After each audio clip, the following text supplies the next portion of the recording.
छाए धरती पर धम्म सूर्य की ओर चलो, सब रास्ते अपनाए सबने, अब चलो बुद्ध की ओर चलो।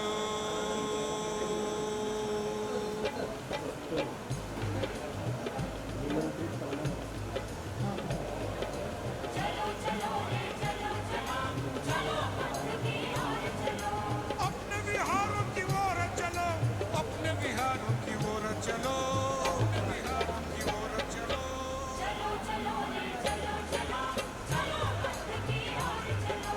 चलो चलो रे चलो चलो, चलो बुद्ध की ओर चलो।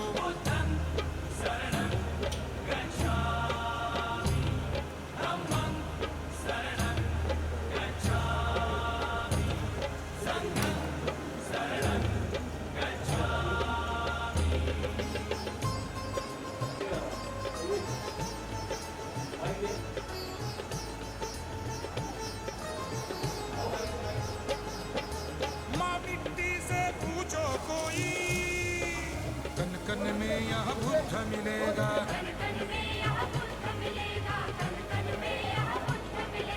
महा महामानव का मंथन, मन मन खोलो बुद्ध मिलेगा।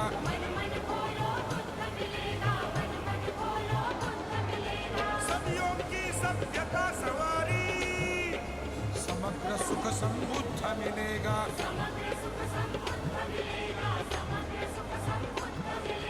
तूफानों से घिरा है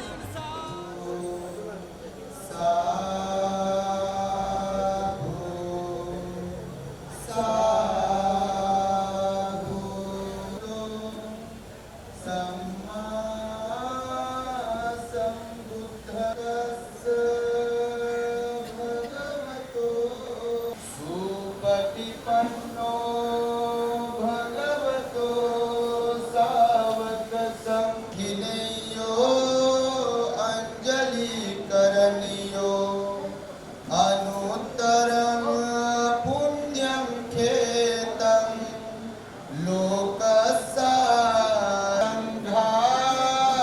लोकसारंघानामतु तं ममं यं किञ्चिरतनं लोके विज्जति विविधा पुतु रतनं संघसमं नास्ति तस्मासोत्थि भवन्तु मे संघो विशुद्धो वरदक्षिणेयो संतीन्द्रियो सप्पमलपहीनो गुणेहीने के हि समिति परामि संघं संघं नमामि। साधु साधु साधु।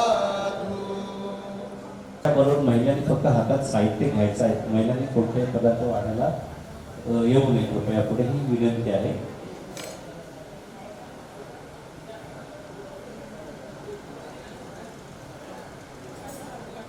संदीप एस एस शिंदेजी आणि यादवजीने घेऊन बाहेर उभे आहेत.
ज्यांना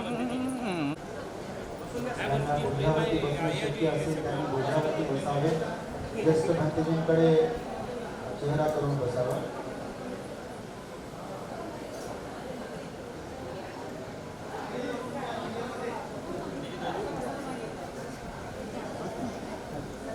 सर्वांनी साधू साधू सर्वांनी 3 वेळेस नमो तस्स म्हणायचं. नमो तस्स भगवतो अरहतो सम्मा संबुद्धस्स. नमो तस्स भगवतो अरहतो सम्मा संबुद्धस्स. नमो तस्स भगवतो सम्मा संबुद्धस्स. ये मं उपासकांनी म्हणाले. भिक्खं भिक्खु संघस्य ससूपव्यञ्जन भोजनदान देव द्वितीयम्पि इमं भिक्खं उपव्यञ्जन भोजनदान देम पूजेम ततीयम्पि इमं भिक्खं भिक्खु संघस्य ससूपव्यञ्जन भोजनदान देम पूजेम. म्हणते आम्ही आमच्या परिवाराकडून पुण्य संपादन करण्यासाठी पूजनीय भिक्खू संघास भिक्खुणी संघास श्रामणेर संघास श्रामणेरी संघास भोजनदान देत आहोत. अनुकंपा करून या दान पुण्याचा आम्हा परिवाराच्या सुख शांतीसाठी दुःख मुक्तीसाठी निर्वाण प्राप्तीसाठी स्वीकार करावा. साधू साधू साधू. पटिसंखाय नेवतवाय नमदाय नमण्डनाय न विभूषणाय यावदेव इमस्कायस् तिथियायापनायं विसुपरतिया ब्रह्मचर्या अनुग्रहाय इति पुराणं च वेदनं पटिहं खामि नवज्जताच फासो.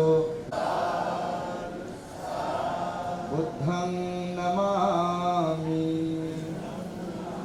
धम्मं नमामि संघं नमामि. पण जे या कार्यक्रमासाठी आर्थिक शारीरिक कोणत्याही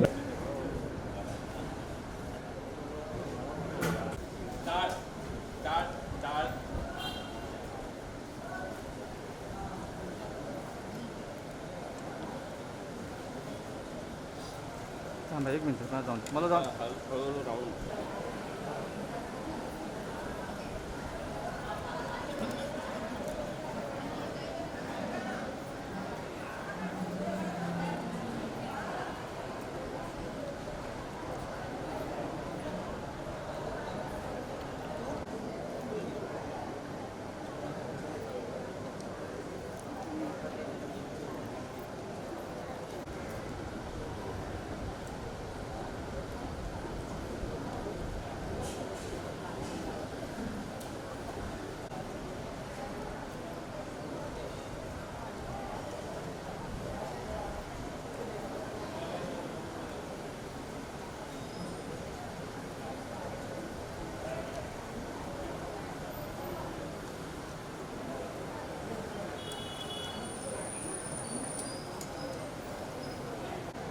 एक वाट घे.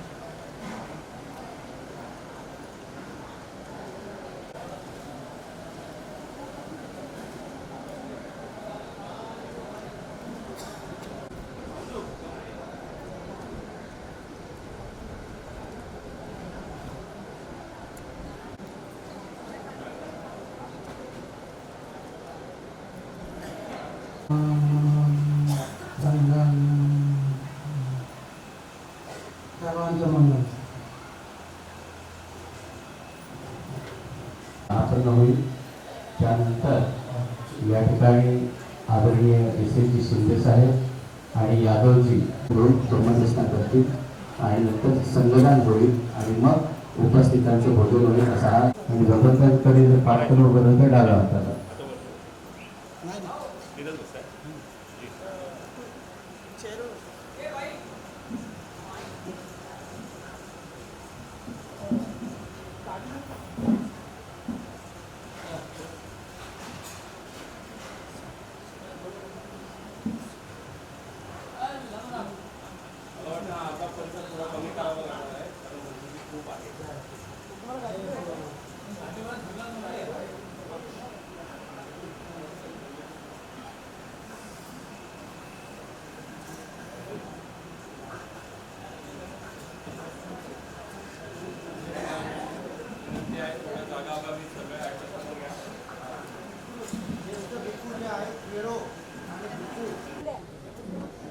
किती हँड पुढच्या इकडे ठेवले राईट साईडला राईट ह्याच्या पुढच्या राईट साईडला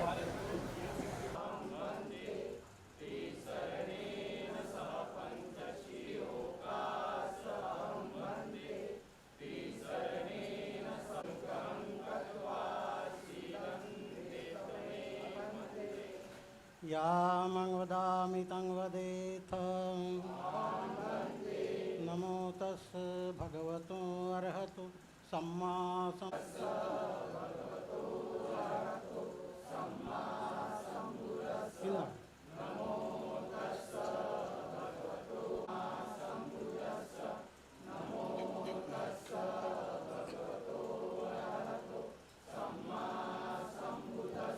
बुद्धं शरणं गच्छामि मदट्ठाना वेरमणि सिक्खापदं समादयामि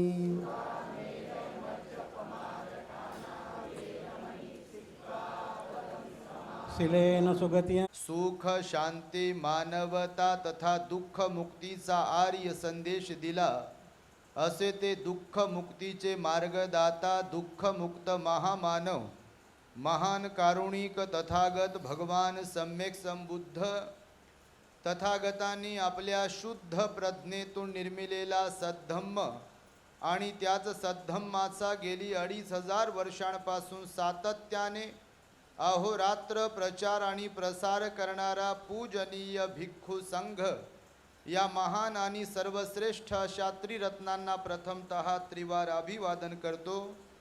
ज्यांच्या महान आणि असीम त्याग प्रभावामुळे आपल्याला जो हा अनमोल असा बुद्ध धम्म लाभला आणि ज्यांच्यामुळे आपल्याला हे एवढे मोठे वैभव प्राप्त झाले असे महान युग प्रवर्तक भारतीय राज्यघटनेचे शिल्पकार परमपूज्य बोधिसत्व डॉक्टर बाबासाहेब आंबेडकर या महामानवाच्या महान अशा धम्मक्रांतीमध्ये संपूर्ण जीवनाला समर्पित करून आज या वर्षावास पर्वातील महान मंगलमय दिनी रविवार दिनांक 6 ऑक्टोबर 2024 रोजी बुद्ध शासन संवर्धक संघ यांच्या विद्यमाने कल्याण मित्र पूज्य सत्यनारायण गोयंका गुरुजी यांचा 11वा व पूज्य माताजी इलायची देवी यांचा 8वा स्मृती दिनाच्या निमित्ताने पूजनीय भिक्षू संघास निमंत्रित करून संघदानाचा कार्यक्रम या ठिकाणी आयोजित करण्यात आलेला आहे.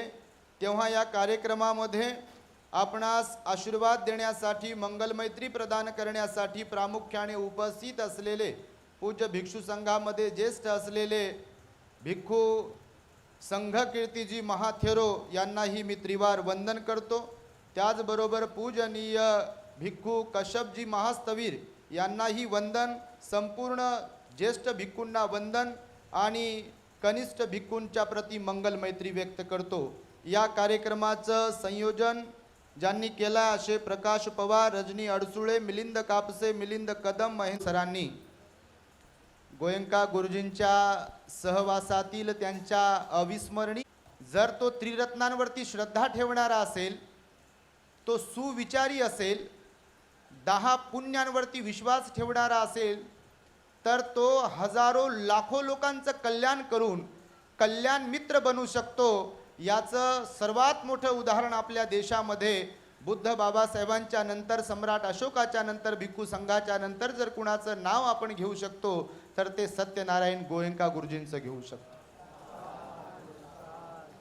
आपण पाहतोय मुंबईत पॅगोड्याला असेल किंवा खडावली असेल किंवा अनेक ठिकाणी मुंबईमध्ये, मुंबईच्या बाहेर, महाराष्ट्र आणि भारतातील अनेक राज्यांमध्ये, इवन जगातीलही बहुसंख्य राष्ट्रांमध्ये आज सत्यनारायण गोयंका गुरुजींच्या मार्गदर्शनामध्ये, त्यांच्या ट्रेडिशननुसार विविध जाती धर्माचे लोक, हे विशेष विविध जाती धर्माचे लोक बुद्धाला शरण येतात, बुद्ध समजून घेतात.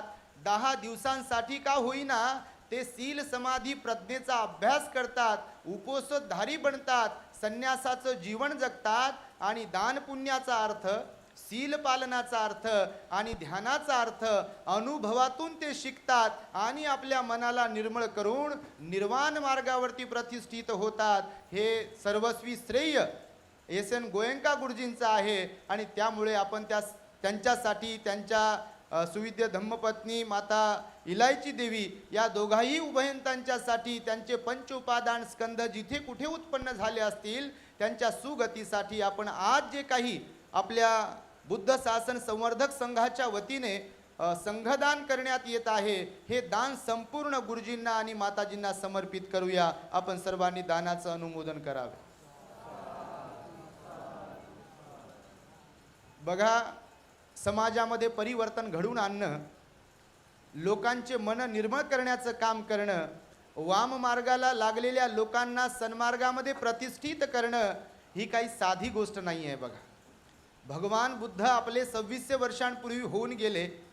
आपण कल्पना करू शकतो फक्त 999 खून करणारा एक अंगुलिमाल डाकू, एखादा खून करायचा किंवा कुणाला मारझोड करायची आहे किंवा कुणाला शिवीगाळ करायची आहे तर मनामध्ये किती क्रूरता निर्माण करावी लागत असेल, मनामध्ये किती द्वेष, किती क्रोध निर्माण करावा लागत असेल फक्त भांडण्यासाठी, मारण्यासाठी.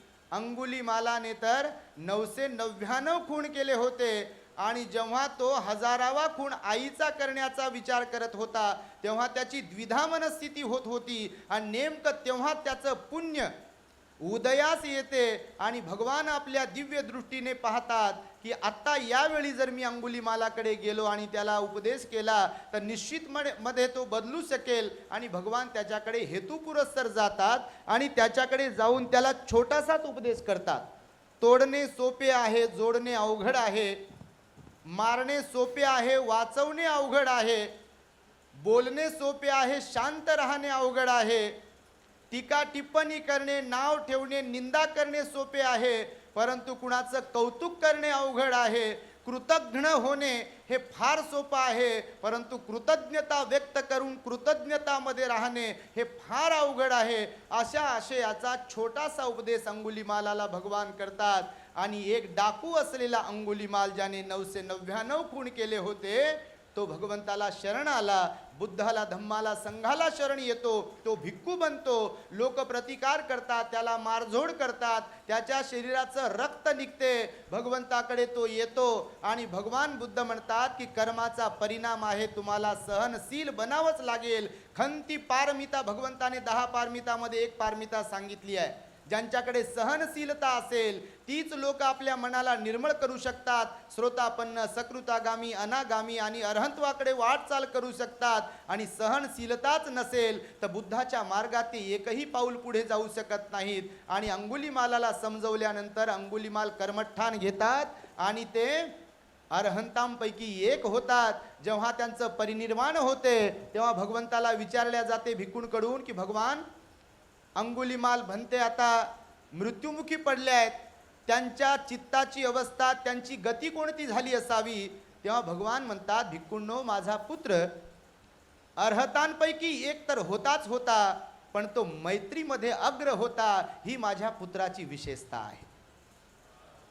म्हणून धम्म मार्गामध्ये आल्यानंतर निश्चितपणे आपलं मन बदलते. आणि गोयंका गुरुजींनी हजारो लाखो लोकांना विपස්සनेच्या मार्गामध्ये आणलाय. भगवंताचं ध्यान काय आहे, शील पालनाचं महत्त्व काय आहे, दान पुण्याचं महत्त्व काय आहे, हे त्यांनी स्वतःच्या अनुभवातून, स्वतःच्या आचरणातून दाखवून दिलाय. प्यागोड्याला नेहमी संगदानाचा कार्यक्रम होते. गुरुजींच्या फोटोज किंवा तुम्ही त्यांची बायोग्राफी जर वाचाल, पाहाल, किंवा तुम्ही प्रत्यक्षही गुरुजींना पाहिलं असेल, आपण गुरुजींना पाहिलाय अनेक प्रत्यक्ष त्यांच्या कार्यक्रमात आपण सहभागी होतो अनेकदा. परंतु त्यांनी जेव्हा जेव्हा कार्यक्रमामध्ये भिक्खूंना पाहिलं असेल तेव्हा असे हात जोडून प्रत्येक भिक्खूचा सन्मान केलेला आहे. बघा, तीच परंपरा प्यागोड्यामध्ये सुद्धा सुरू आहे. आणि तीच परंपरा आपल्या या सारनाथ येथील बुद्ध विहारामध्ये बुद्ध शासन संवर्धन संघाच्या वतीने सुद्धा गुरुजींच्या प्रती कृतज्ञता व्यक्त करण्यासाठी संघदानाचा कार्यक्रम दरवर्षी आयोजित केला जातो. एकदा सर्व समितीच्या या दानाचं आणि त्यांच्या स्तुत्य उपक्रमाचं आपण अभिनंदन करावं. सर्वांनी साधुकार द्यावा. कृतज्ञता व्यक्त केली पाहिजे. महामंगल सूत्रामध्ये कतन्युता असा एक शब्द आहे. बघा, तुम्ही महामंगल सूत्र म्हणत असाल, तुम्हाला पाठ असेल किंवा ऐकत असाल, श्रवण करत असाल तर कतन्युता भगवंताची वाणी आहे. भगवान म्हणाले, मनुष्याने सदैव जीवनभर आपल्यासाठी जे म्हणून कोणी काही हिताचं काम करत असेल, आपल्याला चांगल्या मार्गात लावत असेल, धम्माच्या मार्गात लावत असेल, श्रद्धावान बनवत असेल, दानी बनवत असेल, ध्यानी बनवत असेल, आपलं हित करून कल्याण मित्र बनत असेल, त्या प्रत्येक व्यक्तीसाठी, मग ते बुद्ध असतील, भिक्खू संघ असेल, किंवा माता पिता असतील, किंवा कल्याण मित्र असतील, त्या प्रत्येकाच्या प्रती आपल्या हृदयामध्ये कृतज्ञता भाव आपण व्यक्त केला पाहिजे. कारण त्यांच्यामुळे आपल्याला जीवनाचा अर्थ समजलेला असतो. आणि म्हणून भगवंत म्हणाले की भिक्खू असो की गृहस्थ असो, प्रत्येकाने कृतज्ञ असायला पाहिजे. कृतज्ञ तर अनेक लोक असतात, आपल्याकडे तर काही कमीच नाही बापा त्याची, तुम्ही नाही तसे, पण लय लोक असेच आहेत कृतज्ञ. भगवंताने दोन्हीतली पण परिभाषा, दोन्हीतलं पण अंतर, दोन्हीचा पण अर्थ सांगितलेला आहे की बहुसंख्य लोक इथे कृतज्ञ असतात, केलेल्या उपकारांची जाणीव न ठेवणारे असतात, परंतु फार मोजके लोक इथे असतात की जे कृतज्ञ असतात. आणि त्यापैकी मला वाटतं गोयंका गुरुजी आहेत की ज्यांनी भगवान बुद्धाचा धम्म त्यांना भेटल्यामुळे अनेकांना तर तो दिलाच दिला, परंतु त्या अनंत उपकारांची जाणीव शेवटपर्यंत त्यांनी ठेवलेली आहे. म्हणून बुद्धावर, धम्मावर, संघावर आचरणिक श्रद्धा ठेवणारे आपले गोयंका गुरुजी होते. आणि म्हणून जगभरामध्ये त्यांचे सेंटर्स आहेत. इगतपुरीला जेव्हा आपण जातो शिबिरासाठी तेव्हा फॉरेनर लोक येतात, लाखो रुपये खर्च करून येतात आणि ते मेडिटेशन करण्यासाठी येतात. इथे पॅगोड्याला किंवा अनेक ठिकाणच्या सेंटरला तुम्ही पाहत असाल, सगळ्या जाती धर्माचे लोक येतात. म्हणून आपण सुद्धा कृतज्ञ असावं. यासाठी प्रकाश पवार आणि त्यांच्या संपूर्ण टीमने दरवर्षी भिक्षू संघाला बोलावून संघदान होते. मला वाटतं मुंबईमध्ये प्रत्येक वर्षी सातत्य ठेवून जर संघदान कुठे होत असेल तर आपल्या या सारनाथ बुद्ध विहारामध्ये होते. बघा, म्हणजे उपासकांकरवी भिक्खू संघ भंतेजी आपापल्या विहारात आयोजित करत असतील तो विषय वेगळा आहे, पण उपासकांच्या वतीने एखाद्या विहारामध्ये हा कृतज्ञता सोहळा किंवा या निमित्ताने जे संघदान होते आहे, तर या आपल्या विहारात दरवर्षी होते. आम्हाला ते निमंत्रित करतात, सिनियर भिक्खूंना निमंत्रित करतात. आणि त्यामुळे खरं तर हे महान पुण्य आहे. बघा, कारण संघाला दान देणं, एका भिक्खूला दान देण्याचंही फळ आहे, पण भगवान म्हणाले संघाला दान देण्याचं अधिक फळ आहे. तुम्हाला ठाऊक असेल, जेव्हा महाप्रजापती गौतमी भगवंताची आई वर्षावासाच्या दरम्यान भगवंतासाठी एक सुंदर असं वस्त्र विणते, त्याचं चिवर वस्त्र तयार करते. ती चिवर बनवत असताना, वस्त्र बनवत असताना तिचा हेतू असतो की माझ्या पुत्राला मला हे दान द्यायचं आहे. म्हणजे कुणाला? भगवंताला, भगवान बुद्धांना, आणि ती ते वस्त्र बनवते. बनवून भगवान बुद्ध वर्षावासाचा समारोप जेव्हा असतो तेव्हा ती ते जाते, गुडघ्यावरती बसते आणि भगवंताला विनंती करते, याचना करते की भगवान, तुमच्यासाठी, तुमची आई म्हणून मी हे वस्त्र, चिवर वस्त्र तयार केलाय, याचा तुम्ही स्वीकार करावा. तेव्हा भगवान म्हणतात की आई, तुला पुण्य हवं आहे की महापुण्य हवं आहे? प्रत्येक वस्तूची, प्रत्येक कोणत्याही कामाची एक क्वालिटी असते, एक तुलना केल्या जाते प्रत्येक गोष्टीची. मोबाईल असतो, मोबाईलमध्ये पण क्वालिटी आहे बघा, गुणवत्ता आहे. शेती आहे, जमीन असते, जमिनीची पण क्वालिटी असते बघा. आता हा कॅमेरा आहे, कॅमेऱ्याची पण क्वालिटी असते, म्हणजे त्याच्यामध्ये हलके भारी असतात. माईक आहे, त्याच्यामध्ये पण हलके भारी आहे. भिक्षू असो, ग्रहस्थ असो, भगवान बुद्ध म्हणाले वेगवेगळ्या स्वभावाचे, वेगवेगळ्या मानसिकतेचे लोक असतात. इथे कोणीच सारखं नाही आहे. ते भिक्खू असो, श्रामणेर असो की उपासक असो, एकाच स्वभावाचे लोक नाही आहेत. आणि म्हणून त्या मातेला, आईला भगवान बुद्ध म्हणतात की तू संघाला दान दिलं पाहिजे. तर तिची इच्छा असते की आपल्या पुत्राला द्यायचं. आता आपलं कुणाला प्रियच वाटते, दुसऱ्याचं परकच वाटते. त्याच्यासाठीच तर भगवंतानं कृतज्ञता भाव सांगितला सर्वांच्या प्रती. सर्व माणसे समान आहेत असा भाव 22 प्रतिज्ञामध्ये बाबासाहेबांनी सुद्धा सांगितलेला आहे की सर्वांना मी समान मानेल. तर भगवंताचं हे वचन आहे. आणि मग महाप्रजापती गौतमी संघाला दान देते. भगवान म्हणतात, आई, या भिक्खू संघामध्येच मी पण आहे. मला दिलेलं दान त्याचंही फळ आहे, पण संघ भावनेतून जर दिलं तू तर त्याचं अधिक फळ मिळेल तुला. आणि मग ती महाप्रजापती गौतमी आई भिक्खू संघाला ते दान देते. भगवान साधुकार देतात, भिक्खू संघ साधुकार देतात, अरहंत भिक्खू असतात तिथे त्याच्यामध्ये, आणि ती महान पुण्याची भागीदारी बनते. आणि म्हणून दक्षिणा विभंग सुत्त, मागच्या वेळेला मी छोटंसं सांगण्याचा, त्याचा संदर्भ देण्याचा प्रयत्न केला होता. इथेच आपल्या इथे बौद्ध साहित्यात दक्षिणा विभंग नावाचं सुत्त आहे. दान कुणाला द्यावं, दान कुणाला देऊ नये, कुणाला काय दान दिल्यावर त्याचं काय फळ मिळते, ह्याचं विश्लेषण भगवंताने त्या सुत्तामध्ये केलेलं आहे बघा. तुम्ही वाचाल कधी तर तुमच्या लक्षात येईल. भगवंत म्हणाले सगळे सारखेच नसतात. कोणी असो समजा, प्रत्येकाच्या गुणवत्तेवर, आचारावर, विचारांवरती, त्याच्या ध्यानावरती, शीलावरती, विनयावरती अवलंबून आहे. जसं भगवंताने हे सांगत असताना शेतीचंच उदाहरण सांगितलं. बीज चांगल्या क्वालिटीचं जरी असेल, बीज चांगल्या क्वालिटीचं जरी असेल, पेरणी करणारा तोच व्यक्ती असेल, परंतु शेती 3 प्रकारची असेल. सुपीक शेती, नापीक शेती आणि खरबाड शेती. शेतीचे 3 प्रकार सांगितले भगवंताने. बीज कितीही चांगल्या क्वालिटीचं असेल, पेरणी करणारा तोच असेल, पण सुपीक जमिनीमध्ये पेरणी केली आहे, नापीक जमिनीत पेरणी केली आहे आणि खडकाळ जमिनीत पेरणी केली आहे, सेम टाइम, कोणत्या जमिनीतलं पीक चांगलं येईल?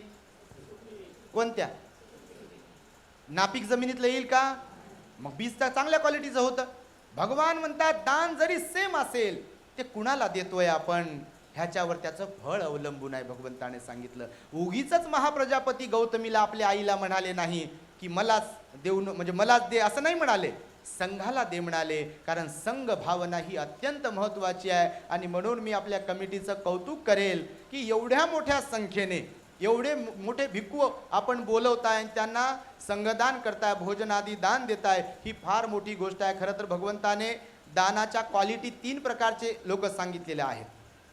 किती? 3 प्रकारचे लोक सांगितले. दान देणारे एका ठिकाणी, दुसऱ्या ठिकाणी 4 प्रकारचे लोक सांगितले भगवंताने दान देणारे. 10 पारमितांपैकी एक पारमिता अशी आहे, दान पारमिता. भगवान म्हणतात ती पारमिता जर कोणी पूर्ण वास नेण्याचा प्रयत्न करत असेल तर बाकीच्या 9ही पारमिता त्याच्यामध्ये ॲड होत असतात, इन्व्हॉल्व होत असतात, म्हणजे त्याचं पुण्य त्यांना लाभत असते. तर भगवान बुद्ध म्हणाले या जगात दान दास म्हणून एक क्वालिटी आहे. दान देणाऱ्यांपैकी जे भगवंताने सांगितलं दान दास, दुसरं सांगितलं दान सहाय्य, आणि तिसरं सांगितलं दानपती. किती प्रकारचे लोक आहेत म्हणाले भगवान दान देणारे? 3 प्रकारचे आहेत. पहिला प्रकार भगवंताने सांगितला की दान दास. दान दास कुणाला म्हणतात भगवान? तर भगवान म्हणतात की जे कोणी दान देणाऱ्यांपैकी असतील. आता दान श्रद्धावान लोकही देतात आणि कधी कधी ज्यांच्यात श्रद्धा नाही तेही देतात बघा. तुम्ही सिग्नलला वगैरे पाहिलं तर काही लोक, त्या लोकांनाही गाडीचा काच खाली करून 1 रुपया 2 रुपया फळं किंवा काय जे असेल तेही देतात बघा. किंवा जे तृतीयपंथी लोक असतात लोक त्यांनाही दान देतात बघा, पैसे देतात. कोणी भिकारी वगैरे असेल त्यांनाही देतात. कोणी गाईला काही खाऊ घालते, कोणी कोणत्या प्राणी. आता येताना बघितलं बघा मी, आपल्या विहाराच्या बाजूलाच एक आई, ती गाय तिच्या बाजूलाच होती आणि ती काहीतरी ते जे लड्डू काय बनवत होती ते, आणि लोक येत होते, पैसे देत होते, ते लड्डू घेत होते आणि त्या गाईला देत होते. तर कोणी कुत्र्याला देते, कोणी प्राण्यांना देते, कोणी कुणाला देते. भगवान बुद्ध म्हणाले, दान जे दास आहेत, आपण ज्या क्वालिटीचं खात असतो किंवा वापरत असतो वस्तू पदार्थ, त्याच्यापेक्षा लो क्वालिटीचं देणारे जे असतात त्याला म्हणतात दानदास. म्हणजे आपण जे वापरतो, वस्तू असेल, पदार्थ असेल, काहीही असेल, आपल्या स्वतःसाठी, परिवारासाठी ज्याचा वापर करतो आपण, खाण्यापिण्यासाठी वापरण्यासाठी, त्याच्यापेक्षा लो क्वालिटीचं जर कोणी दान देत असेल तर त्याला दान दास म्हणाले भगवान बुद्ध. दुसऱ्या क्वालिटी सांगत असताना दान सहाय्य, तर दान सहाय्य कुणाला म्हणाले? आपण ज्या क्वालिटीच्या वस्तू वापरतो, पदार्थ, वस्त्र वापरत असेल किंवा अजून काही, त्याच क्वालिटीचं, त्याच गुणवत्तेचं दान देत असेल तर त्याला दान सहाय्य म्हणतात भगवान बुद्ध. आणि आपण जे काही ज्या क्वालिटीचं, गुणवत्तेचं वापरतो, खातो पितो, त्याच्यापेक्षा अधिक चांगल्या क्वालिटीचं दान देण्याची ज्यांना इच्छा होते आणि ते दान देत असतील तर त्यांना दानपती असं म्हणाले भगवान बुद्ध. आणि त्यामुळे आपण नेहमी सदैव आपल्याकडे जे म्हणून काही आहे ते योग्य ठिकाणी, भगवंतांनी तेही सांगितलं, योग्य ठिकाणी दान दिलं पाहिजे. योग्य, जे सिलवान असतील, जे कोणी जिथे कुठे, भिक्खू संघाला दिलेलं तर अधिक पुण्यदायीच आहे, तो काही विषयच नाही. पण भिक्खू संघाला देताना किंवा भिक्खूला देताना, श्रामणेराला देताना सुद्धा भगवंतानं जी क्वालिटी सांगितली ती क्वालिटी सुद्धा तपासणं आपण अत्यंत आवश्यक आहे म्हणाले भगवान. दानाचं फळ तर मिळेलच, परंतु आता तुम्हाला जमिनीचे जे 3 प्रकार सांगितले त्यापैकी सुपीक जमिनीमध्ये जर पेरलं तर फार चांगलं फळ मिळते. म्हणून हे 3 क्वालिटीज तुम्ही लक्षात ठेवावे. त्यापैकी तुम्ही एक तर दान सहाय्य बनायला पाहिजे, नाहीतर दान पती बनायला पाहिजे. निकृष्ट दर्जाचं कधीही कुणालाही दान देता कामा नये म्हणाले भगवान. ज्याप्रमाणे एखाद्या दगडावरती बीज टाकल्या जाईल आणि ते कधीच उगवत नाही, अगदी त्याप्रमाणे होते कधी कधी. दुसरा एक पॉईंट सांगितला, थोडक्यात बोलतो आहे मी. दुसरा एक पॉईंट सांगितला भगवंताने की या जगामध्ये काही लोक स्वतः श्रीमंत असतात, त्यांचे नातेवाईक गरीब असतात. बघा, तुम्ही पाहत असाल कधी कधी स्वतः श्रीमंत असतात आणि स्वतः श्रीमंत असतात आणि नातेवाईक, आप्तेष्ट परिवार गरीब असतात. काही काही ठिकाणी आप्तेष्ट नातेवाईक श्रीमंत असतात पण आपण गरीब असतो. बरोबर आहे? बघा तुम्ही, हे अगदी बरोबर आहे, भगवंताचं वचन आहे. बघा, असं का होत असेल माहिती आहे तुम्हाला? असं का होत असेल? म्हणजे आपण कधी कधी गरीब तर आपले नातेवाईक श्रीमंत, आणि कधी कधी नातेवाईक श्रीमंत सर्वच्या सर्व आणि आपणच कंगाल का?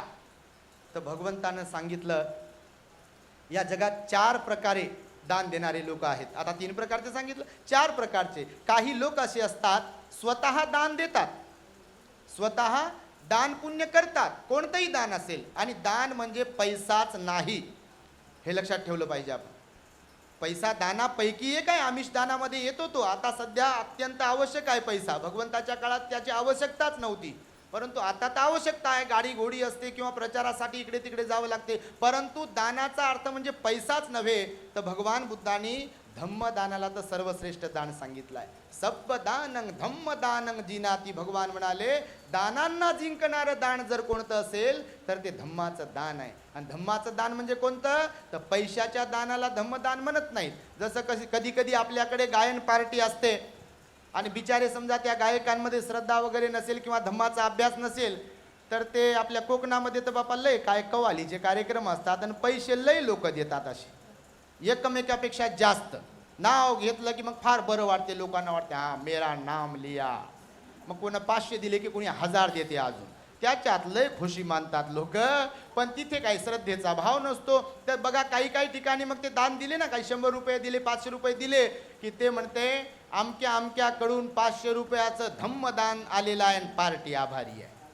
आता धम्मदान शब्द बुद्धाच्या वाणीसाठीच प्रॉपरली वापरण्यात येत असतो. धम्मदान कशाला म्हणतात? जिथे बुद्धाची वाणी शिकविल्या जात असेल भिक्खूंकडून, त्याच्यामध्ये दान असेल, सील असेल, समाधीचा प्रभाव असेल, तर त्याला म्हणतात धम्मदान.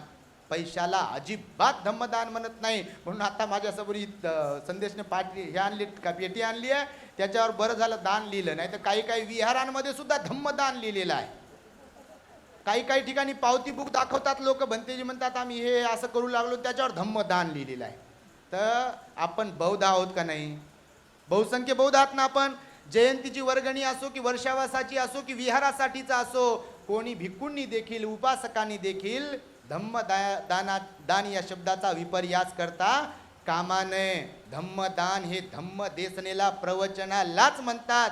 धम्मदान हे पैशाला किंवा वस्तूला किंवा कशालाही म्हणत नाही. भोजनाला भोजनदान, पैसे वस्तू त्याला परिष्कार, आमिष दानामध्ये येते. अभयदानही आहे आणि धम्मदान हे धम्मदेसनेचं दान आहे, ज्यामुळे मनुष्याचं मन निर्मळ बनते, मनुष्याचं मन सन्मार्गावर प्रतिष्ठित होते. ज्यांच्यामध्ये ते धम्मदेसन ऐकल्यावर दानत निर्माण होईल, शील भावना निर्माण होईल आणि ध्यानाची गोडी निर्माण होईल, त्यालाच धम्मदान म्हणत असतात. बोलता बोलता सांगतो तर भगवान म्हणाले बघा की काही लोक असतात स्वतः दान देतात पण इतरांना प्रेरित करत नाहीत. स्वतः दान देतात पण इतरांना प्रेरित करत नाहीत किंवा सांगत नाहीत, म्हणत नाहीत, बोलत नाहीत किंवा दान दिलं पाहिजे असं नाही म्हणत. त्यांना कधी कधी असं वाटत असेल बा आपण दिलं तर ठीक आहे, हरकत नाही, दुसरे देत नसतील किंवा आपण बोललो तर भलतंच काहीतरी व्हायचं, आणि होते तसं कधी कधी. जयंतीला तर लय अनुभव येतात आपल्या लोकांना, विशेषतः विहाराच्या कमिट्या ज्या असतात किंवा महिला मंडळ वगैरे जे असते ते कधी जर मागायला गेले लोकांकडे तर एक तर लोकांना वाटते की यांना गुतं दिले बाबासाहेबांनी, यांच्याकडे जबाबदारी दिली मागण्याची, कामं करण्याची, आणि आपल्याकडे काही दिली नाही. तर ते सांगते आता पगार झाला नाही म्हणते नंतर या. कॉमन सेन्सची गोष्ट आहे. कोणीतरी बुद्ध शासनाची वृद्धी करण्यासाठी, बाबासाहेबांचं काम करण्यासाठी तिथे आपल्या दारावरती येत असेल प्रामाणिकपणे, खरं तर दारावर जायला सांगितलं नाही कोणाला, हे पण मी सांगतो तुम्हाला. आपण रोखठोक बोलतो, दुश्मनकी ओढून घेतली तरी हरकत नाही. आणि आपलं एक तत्व ठरलेलं आहे, कोणी वंदो अथवा निंदो, जे सत्य आहे ते मांडलं पाहिजे म्हणाले भगवान बुद्ध. कारण लोकांमध्ये त्याच्याबद्दलचं प्रबोधन झालं पाहिजे आणि त्यामुळे लोकांना काय वाटेल यासाठी बोलायचं नसते. जे सत्य आहे, जे प्रबोधनात्मक आहे, ज्याची गरज आहे ते बोललं पाहिजे. म्हणून भगवान बुद्ध म्हणाले बघा की काही लोक स्वतः दान देतात पण इतरांना प्रेरित करत नाहीत. इतरांना असं म्हणत नाहीत कधी की दान द्यावं, कारण कधी कधी चांगले असतील तर त्यांना भीती वाटत असेल बा कुणाला म्हणावं आपण बोलावं दान द्या म्हणून, तर ते म्हणतील तुम्हाला दुसरं काही काम नाही का, किंवा तुम्हीच पैसे खात असाल. हे तर आपल्याकडं लय चालते बापा, तुम्ही नाही तसे, पण लय लोक असेच असतात. 4 आणे देतील आणि 12 आण्याचा हिशोब विचारते. देतील 10 रुपये 100 रुपये आणि काय केले म्हणते ते. आता तुम्ही सोबत राहायला पाहिजे होतं मग काय केले विचारण्याच्या अगोदर. तुम्ही पण आलं पाहिजे, सोबत राहिलं पाहिजे, सगळ्या व्यवस्थेमध्ये तुम्ही इन्व्हॉल्व व्हायला पाहिजे. तुम्ही दिलं आणि नंतर हिशोब विचारला म्हणजे ते तुमचं काही दायित्व ठरत नाही त्याच्यामध्ये. म्हणून भगवंताने सांगितलं बघा की दान स्वतः देणे आणि इतरांना प्रेरित न करणे. एक दुसरी गोष्ट, इतरांना प्रेरित करतील, दान दिलं पाहिजे बरोबर, दान दिलं पाहिजे बरं, तुम्ही दिलं का दान, तुम्ही दिलं का दान म्हणतील आणि स्वतः बिलकुल काही देणार नाही. जयंतीच्या वेळेस असं लय घडते यादव साहेब आपल्याकडे. पावती बुकावर मागणाऱ्याचं नाव नसते, बाकी सगळ्यांचे नाव असतात. पहा तुम्ही नाही मुकेच बसले, तुम्ही नाही तसे, पण खरंच असं असते बघा बिलकुल. म्हणजे स्वतःचं काही दिलं नाही आहे, दुसऱ्यांना मागते. भगवंतानं ही क्वालिटी सांगितली की दुसऱ्यांना प्रेरित करते पण स्वतः देत नाही. तिसरी क्वालिटी सांगितली भगवंतानं, स्वतःही दान देत नाही आणि इतरांनाही दान देण्याची प्रेरणा देत नाही. आणि चौथी आणि शेवटची क्वालिटी सांगितली भगवंतानं, प्रकार सांगितला की स्वतःही दान देतात आणि इतरांनाही दान देण्यासाठी प्रेरित करतात. आता आपण कोणत्या प्रकारात मोडता हा ज्याचा त्याचा स्वानुभव आहे. म्हणजे तुमच्याकडे बोट करून असं म्हणू शकत नाही आपण, कारण तुम्ही हुशार आहे बापा, तुम्ही धार्मिक आहे आणि एक तर मुंबईत राहता तुम्ही, नाही का. तर बघा थोडक्यात सांगतो, तर पहिल्या क्वालिटीला कोणतं फळ मिळते म्हणाले भगवान, स्वतः दान देणे, इतरांना प्रेरणा न देणे. तर भगवान म्हणाले ते अशा कुळात जन्माला येतात की स्वतः श्रीमंत असतात पण नातेवाईक आप्तेष्ट सगळे गरीबच्या गरीब असतात. बघा असं आहे हकीकतमध्ये, तुम्ही पण त्याच्यापैकी असू शकता. स्वतः श्रीमंत असतात, आपलं घर दार लेकरं बाळ बायको व्यवस्थित आहे, पण सगळे नातेवाईक कंगाल आहेत. भिकमागे आहेत एकदम, बिलकुल धार्मिक नाही, काही विषयच नाही, काही बिलकुल येऊ द्या. आणि जे येऊ द्या म्हणतात त्यांना कधी ते पचत नाही. पहा, ज्यांना घेण्याचा भाव आहे, भगवान बुद्ध म्हणाले ते पचवायचा असेल तर देण्याचा भाव लागतो. घेतच राहिले की ते पचत नाही, डायजेस्ट होत नाही, ते बिलकुल त्याचे दुष्परिणाम दिसत असतात. आज ना उद्या, उद्या ना परवा. म्हणून घेणाऱ्याने द्यायला शिकलं पाहिजे, ते कोणीही असो. मग द्यायला शिकलं पाहिजे ना. यांनी आता बोलता सांगेल मी, बिलकुल आता मी भिक्खू आहे तो काही विषय नाही. भंतेजींनी आम्हाला परवानगी दिली बोलण्याची, भंतेजीच्या प्रति आभार. मागच्या वर्षी जे प्रकरण झालं ते प्रकरण कुठेच नाही झालं पाहिजे. आपण आपली मर्यादा चिवरधारीने, मी असो तुम्ही असो कोणी असो, आपण आपली मर्यादा ओळखली पाहिजे. कुठे जायचं आहे, कुठे नाही जायचं आहे. आणि भगवंतानेच सांगितलं, उपासकांवर नाराज होण्याचा काही विषय नाही आहे याच्यामध्ये. सन्मानपूर्वक जिथे बोलविल्या जाईल, भगवंताचं सुत्त आहे. तुमच्या माहितीसाठी सांगतो, भिक्खूंना भिक्खुनींना श्रामणेरींना भगवंताने 9 ठिकाणी तुम्ही गेले पाहिजे आणि 9 ठिकाणी तुम्ही गेले नाही पाहिजे याचा उपदेश केलाय. आता तुम्ही अभ्यासू आहात, माझ्यापेक्षा ज्ञानी आहात, सगळेच्या सगळे इथे बसलेले. भगवंताने भिक्खूंना उपदेश केला, 9 ठिकाणी भिक्खूंनो तुम्ही गेले नाही पाहिजे आणि 9 ठिकाणी तुम्ही गेले पाहिजे. विस्ताराने बोलेलच मी याच्यावरती, स्पेशली धम्मदेशना देणारच आहे. कारण असे प्रकरणं भरपूर होत आहेत बघा, उपासकांकडून बोलल्या जात आहे. भंतेजी आम्ही बोलवलं नव्हतं पण ते आले आणि त्याच्यात परिचय नसतो सर्वांचा. जे परिचयाचे आहेत त्यांच्याबद्दल काही विषय नाही आहे, पण जे परिचित नाहीत त्यांच्यामुळं जे परिचित आहेत त्यांना बाधा निर्माण होते. आता भिक्षू संघासोबत मी चर्चा करत होतो, ते म्हणाले भंतेजी आम्ही पण ओळखत नाही कोणाकोणाला. जे ओळखीचे आहेत उपासकांच्या भिक्खूंच्या त्यांचा विषय नाही आहे, पण जे कोणाच्याच ओळखीचे नाही आहे त्यामुळे प्रॉब्लेम नको व्हायला. म्हणून भगवंताने सांगितलं की का असं होते तर दान देणारे स्वतः श्रीमंत बनतात, पण इतरांना प्रेरित न केल्यामुळे नातेवाईक गरीब असतात. दुसरा प्रकार सांगितला, इतरांना प्रेरणा दिली पण स्वतः दान दिलं नाही तर मग आता बघा तुम्ही असं असते की नातेवाईक गर्भश्रीमंत आहेत, त्यांचे मुलं बाळ चांगल्या चांगल्या स्कूलमध्ये 2 नंबरचे आणले म्हणते, 3 नंबरचे आणले म्हणते. म्हणजे चांगुलपणा सुद्धा कधी कधी नडते बघा. म्हणजे भगवंतानं सांगितलं की चांगल्यांची पण निंदा होते वाईटांकडून.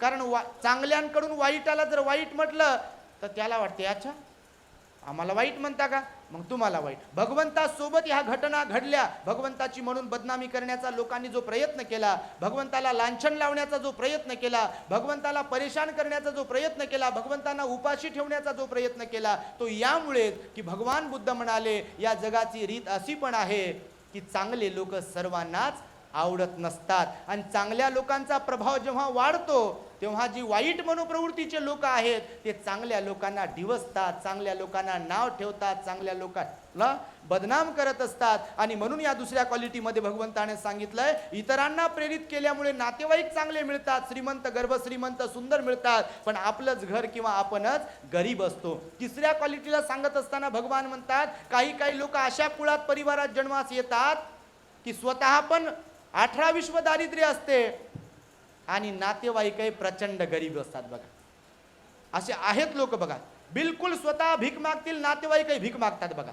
भीक मागण्यातच जिंदग्या चालल्या, परंपरा चालली त्यांची पूर्ण. आई वडीलही भीक मागतात आणि मुलंही भीक मागतात. तुम्ही फुटपाथवरती राहणारे लोक जर कधी पाहिले बघा, मोठा परिवार असतो त्यांचा, पाल मांडून राहतात. कधी कधी ब्रिजच्या खाली वर्षानुवर्ष लोक राहतात बघा, मुंबईमध्ये सुद्धा आणि बाहेर सुद्धा. गरिबीतच जन्माला येतात, गरिबीतच जीवन जगतात आणि गरिबीतच मरतात. भगवान बुद्ध म्हणाले असे लोक अज्ञानी असतात. कारण मनुष्य देह प्राप्त झाला आपल्याला, गरिबीत जरी जन्माला आलो तरी गरिबीत आपण मेलो नाही पाहिजे. आपण दीर्घोद्योगी असायला पाहिजे, सम्यक आजीविकेप्रमाणे आपला उदरनिर्वाह केला पाहिजे. 2चे 4 आपल्याला करताही आले पाहिजे, संपत्तीचे 4 हिस्सेही आपल्याला करता आले पाहिजे. म्हणून काही काही लोक भगवान बुद्ध म्हणतात की ते स्वतः गरीब असतात आणि नातेवाईकही गरीब असतात. आणि शेवटचा भगवंताने प्रकार सांगितला, स्वतःही श्रीमंत असतात, नातेवाईकही श्रीमंत असतात बघा. स्वतः सुंदर असतात आणि नातेवाईकही सुंदर असतात. भगवान म्हणतात दान दिल्याने भोग संपत्ती प्राप्त होते, ऐश्वर्य प्राप्त होते आणि मुलं बाळं परिवार खूप चांगला प्राप्त होतो. म्हणून भगवंताने दान द्यायला सांगितलं, शिकवलेलं आहे. त्यामुळे थोडक्यात आपल्याला हा मी उपदेश दिला. पूजनीय संघकीर्ती बनतेजी, काश्यप बनतेजी आणि सर्वच ज्येष्ठ भिक्खूंनी माझ्यावर अनुकंपा केली, मला परवानगी दिली. बनतेजींचे मी ऋण व्यक्त करतो आणि तुम्हा सर्वांच्या प्रती संयोजकांनी सुद्धा आम्हाला औरंगाबादवरून या ठिकाणी निमंत्रित केलं आहे. खरं तर मुंबई आमची जन्मभूमी आहे. संघकीर्ती बनतेजी आमच्या श्रामणेर दीक्षेला होते. रमाबाई नगरामध्ये असलेल्या भिक्खू निवासामध्ये पूजनीय अश्वजित भंतेजी यांच्याकडून आम्हाला श्रामणेर दीक्षा दिली. काश्यप भंतेजी पण तिथेच होते. आज आम्ही कॉलेजच्या निमित्ताने तेव्हा औरंगाबादला गेलो, तिथे शिक्षण घेतो. कधी मुंबईत कधी औरंगाबादला धम्म दौऱ्यावरती असतो. आपण बहुतेक लोक आमच्या दी ग्रेट हॅपीनेस चॅनलला फॉलो करता. विविध विषयांवरती त्याच्यावरती धम्मदेशना असतात. निश्चितपणे आपण त्या धम्मदेशना ऐकाव्यात, सर्वांना शेअर करत राहाव्यात. आणि येणाऱ्या 20 ऑक्टोबर रोजी औरंगाबादला महाकरुणा बुद्धिस्ट मॉनेस्ट्रीचं आम्ही निर्माण करीत आहोत. साजापूर नावाचं गाव आहे औरंगाबादच्या जवळच. तिथे आमचा कठीण चिवरदानाचा कार्यक्रम आहे, वर्षावास समारोपाचा. त्याही कार्यक्रमाचं मी तुम्हाला निमंत्रण देतो आहे आणि माझ्या शब्दांना पूर्ण विराम देतो. भवतो सब्ब मंगलम रक्षन्तु सब्ब देवता सब्ब बुद्धानुभावेन सदा सोत्थी भवन्तु ते. भवतु सब्ब मंगलं रक्षन्तु सब्ब देवता सब्ब धम्मानुभावेन सदा सोत्थी भवन्तु ते. भवतु सब्ब मंगलं रक्षन्तु सब्ब देवता सब्ब संघानुभावेन सदा सोत्थी भवन्तु ते. बुद्धं नमामि धम्मं नमामि संघं नमामि. नमो बुद्धाय नमो धम्माय नमो संघाय. करुणासागर तथागत सम्यक संबुद्ध, त्या बुद्धाने मानव हितकारक मानव कल्याणकारक मानवी जीवनात सुख आणि शांती प्रस्थापित करण्यासाठी स्थापन केलेला सद्धम्म, जो सद्धम्म आधी मध्य आणि अंततःही कल्याणदायक आहे, अशा त्रिकालिक सद्धम्माला धारण करणारा भगवंताचा पावन पवित्र श्रावक संघ, अर्थातच अतिपूजनीय बुद्धरत्न, धम्मरत्न आणि संघरत्न या महान पावन पवित्र 3 रत्नांना अभिवादन. ज्यांच्या पुण्याईनं या भारताच्या भूमीमध्ये तुम्ही आणि मी सन्मानित जीवन जगू शकत आहोत, असे सन्मानदाते बोधिसत्व डॉक्टर बाबासाहेब आंबेडकर. बाबासाहेबांच्या जीवनाची प्रेरणा, त्यागाचे मूर्तिमंत उदाहरण त्यागमूर्ती माता रमाई या माझ्या धम्म मातापितांच्या असीम त्यागाला समर्पित अभिवादन. या ठिकाणी उपस्थित असलेले सर्वच सन्माननीय भिक्खू संघ यांना वंदन आणि उपस्थित उपासक उपासिका आपल्या सर्वांना जय भीम. वेळ तसा बराच झालेला आहे आणि सर्व वरिष्ठ भिक्षू इथे उपस्थित आहेत आणि त्यांच्यासमोर मला बोलण्याची संधी मिळत आहे. हा मला स्वतःला आनंद होते आणि अभिमान पण वाटत आहे. तर सध्याला आपण आजचा विषय खूप सुंदर पद्धतीने करुणानंद भंतेजी यांनी या ठिकाणी मांडण्याचा प्रयत्न केला. परंतु एक छोटासा विषय की ज्याच्यावरती आजही बौद्ध अनुयायांमध्ये थोड्याफार प्रमाणात मतमतांतर सुरू आहे. एक 5 ते 10 मिनटात सांगण्याचा मी प्रयत्न करणार आहे. फार जास्त डीपली सांगणार नाही, पण थोडक्यामध्ये, कारण आजही आपण बघत आहोत की बरेच आज यांचा आपण स्मृतिदिवस साजरा करत आहोत.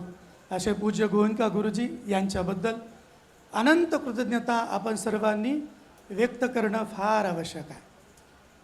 कारण जर गोयंका गुरुजी भारताच्या भूमीत आले नसते तर कदाचित आपल्याला विपश्यना हा शब्द देखील आपल्या कानावर पडला नसता.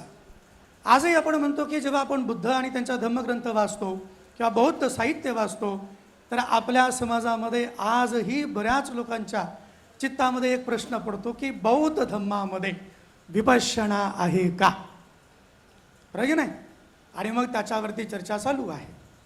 तर मुळात भगवान बुद्ध आणि त्यांचा धम्मग्रंथ हा ग्रंथसुद्धा आपण जर प्रॉपर व्यवस्थित अभ्यास केला, मित्र म्हणतो की माझ्या धम्माला बाबासाहेब आंबेडकरांचे जे जे अनुयायी आहेत.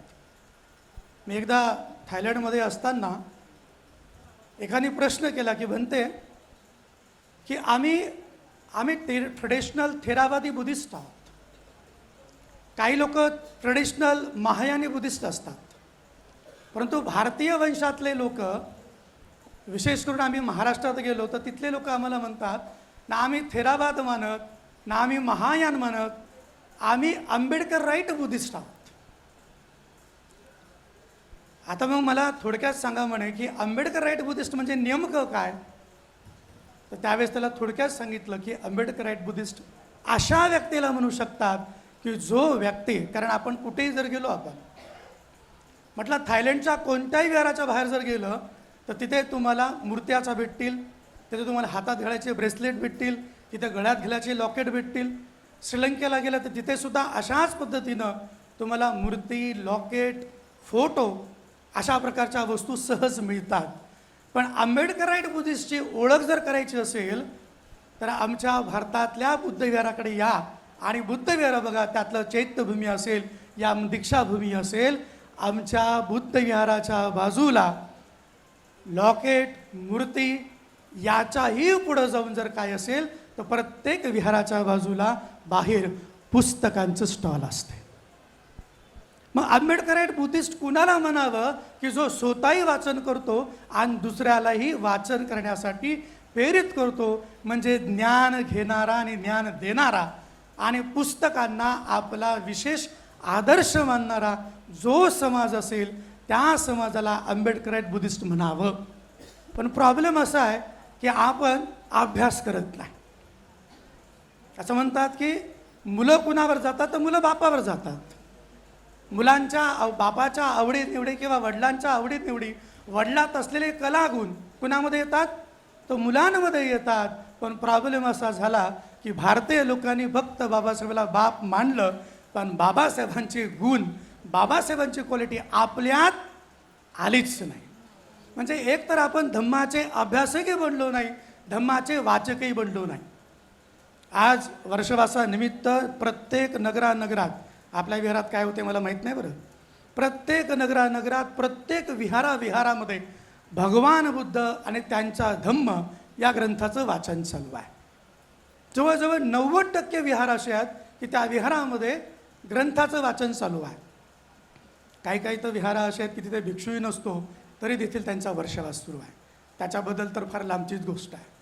भगवान बुद्धानं गृहस्थ, उपासक, अनागारिक, नंतर शामनेर आणि त्याच्या पुढे येतो भिक्खू, या सगळ्या परंपरेमधले फक्त उपसंपदित भिक्खूलाच वर्षवास करण्याची अनुमती आहे. शामनेर देखील वर्षवास करू शकत नाही. पण भारतामध्ये किंवा महाराष्ट्रात काही उपासक असे दिसतात की त्यांचासुद्धा काय चालू आहे, वर्षवास चालू आहे. तर ही परंपरा चुकीची आहे. पण हे चुकीचं त्यांना वाटत नाही, कारण ते धम्मग्रंथाचा, सूत्रांचा अभ्यास करत नाही. पण ते बोलता बोलून गेले की आपल्याला पुनर्जन्माची भाव, देवतांची भाव, हे सगळे शब्द जेव्हा एखाद्या भिक्षुकून निघाले, ज्या भिक्षूला बोलता येत नाही, ज्या भिक्षूला प्रवचन देता येत नाही, किंवा त्याला त्या गोष्टीचं ज्याला म्हणतो आपण डिबेट करता येत नाही, अशा भिक्षूंना पकडून त्यांना मात्र मग ह्या शब्दांवर अडकून ठेवतात आणि म्हणतात बाबासाहेबांनी कुठं सांगितले हे सगळं आहे म्हणून. आता या 3 महिन्याच्या कालावधीमध्ये असं चर्चा करता फेसबुकवरती एक चर्चा झाली की भंतेजी, बुद्ध आणि त्यांचा धम्म या ग्रंथामध्ये विपश्यना हा शब्द कुठेतरी आहे का शोधून दाखवा. आहे का? है ना. विपश्यना शब्द स्पष्ट जरी नसेल पण त्याच्या ठिकाणी एक शब्द वारंवार वारंवार येतो. आणि म्हणून भगवान बुद्धांनी त्यांच्या धम्मग्रंथामध्ये सुद्धा बाबासाहेब आंबेडकर विपश्यना म्हणजे नेमकं काय आणि कशा पद्धतीने केली पाहिजे याची सुंदरशी माहिती देतात. पण आपण ती चांगल्या प्रकारे अभ्यास केली नाही म्हणून आपल्याला वाटतं की अरे बाबासाहेब विपश्यना लिहित नाहीत. सगळ्यात पहिल्यांदा तर वय वर्ष 7 असताना सिद्धार्थ आपल्या मित्रांसोबत वडिलांच्या शेतावर जात असेल. भगवान बुद्धांनी त्यांच्या धर्मग्रंथामध्ये हे चॅप्टर आलेलं आहे. आणि वडिलांच्या सोबत जेव्हा शेतात जायचे तेव्हा ते काय करायचे की आपल्या मित्रांना जमा करायचे आणि आपल्या मित्रांना जमा करून काय म्हणायचे, पालथी मांडून बसा. आणि पालथी मांडून झाल्यानंतर डोळे बंद करायला लावायचे, श्वासावरती लक्ष ठेवायला लावायचे आणि कुठल्या तरी एखाद्या विषयावरती चिंतन करायला सांगायचे, ध्यान करायला सांगायचे. हे चिंतन म्हणजे नेमकं काय. आणि भगवान बुद्ध आणि त्यांच्या धम्मग्रंथामध्ये बाबासाहेब आंबेडकर धम्म म्हणजे नेमकं काय एक चॅप्टर आलंय, धम्म अधम्म आणि सद्धम्म. या चॅप्टरमध्ये बाबासाहेब आंबेडकर स्पष्टपणे सांगतात जीवन सुचिता राखणे म्हणजे धम्म होय. आता काय प्रॉब्लेम आहे की लोकांनी अभ्यास केला नाही आणि त्याच्यामुळे मग गुरुजींच्या मुखातले शब्द ना त्यांनी शिबिरी केले ना त्याने पुस्तकं वाचले. अडचण ते एकच आहे, करायचं तो काहीच नाही पण उगाच नावं ठेवायचं. असं बनतेजी बोलले की नाही. म्हणजे जी व्यक्ती दान देतही नाही आणि दुसऱ्याला देऊ पण देत नाही अशी व्यक्ती दुसऱ्याला नावं ठेवते. एक तर मला काही करायचं नाही आणि दुसऱ्याला करू द्यायचं नाही आणि तिसरा जर कोणी करत असेल तर त्याला कधी चांगलं म्हणायचं नाही. अशी एक वृत्ती आपल्या मनामध्ये वृत्तच चाललेली आहे. आणि म्हणून धम्मापासून थोडं थोडं थोडं थोडं आपण दूर होत चाललेले आहोत. जीवन सुचिता राखणे या चॅप्टरमध्ये बाबासाहेब आंबेडकर चत्तारो सती यांची माहिती देतात. आपण सर्वांनी घरी जाऊन वाचा, जर कोणी वाचलं असेल तर लक्षात येईल, नसेल वाचलं तर घरी जाऊन भगवान बुद्धांनी त्यांचा धम्मग्रंथ खोला. मी तर आता म्हणतो की जे काही सांगायचं आहे ते मला वाटते म्हणून सांगू. काय काय लोक म्हणतात ना की मला वाटतं असं असं, काय तुझं मत मला काय कामाचं. काय काय लोक म्हणतात बनतेजी ते तो बरं आहे हो पण बुद्धीला काही फुटत नाही. ते तुम्ही सांगताना देव ते ठीक आहे हो पण बुद्धीला काही फुटत नाही म्हणे. बाबा तुझ्या बुद्धीला पटत नाही याचा अर्थ ते सत्य की असत्य हे मी का सांगू, हे मी कसं काय ठरवू शकतो. कारण ज्या वेळेस गॅलिलिओ नावाच्या एका सायंटिस्टनं सांगितलं होतं पृथ्वी, लोकांना बुद्धीला पटलं का. त्याला लोकांनी ठेचून ठेचून मारलं. आज त्यालाच मारणारे सांगतात आमच्या धर्मग्रंथात दिलंय पृथ्वी, धर्मग्रंथात बदल करावा लागला. आता त्यावेळेस त्यांची बुद्धी तेवढी होती, त्यांचं ज्ञान तेवढं होतं आणि म्हणून त्यांनी सांगितलं आम्हाला पटत नाही म्हणून सत्य सत्य असत्य होऊ शकत. तुमच्या बुद्धीची चलनात इथपर्यंत आपण पोहोचवली पाहिजे. जीवन सुचिता राखणे म्हणजे धम्म, जीवनात पूर्णता साधणं म्हणजे धर्म, निर्वाण प्राप्त करणे म्हणजे धर्म आणि कर्माला सर्वोच्च स्थान देणं म्हणजे धर्म. याची व्याख्या बाबासाहेब आंबेडकरांनी स्पष्ट चॅप्टरच्या रूपातून भगवान बुद्धांनी त्यांच्या धम्मग्रंथात केली. अख्खं त्रिपिटक जरी आपण अभ्यास केला ना तर स्पष्टपणे ज्याच्या कुणाचा आतापी संप्रजानो सतीमा या 3 गोष्टी जो व्यक्ती करेल त्याला हे अर्थ सापडतील. तर फक्त पुस्तक वाचणाऱ्या लोकांना त्रिपिटकात सुद्धा या शब्द सापडणार नाहीत की जीवन सुचिता राखणे हे धम्माचं पहिलं काम आहे.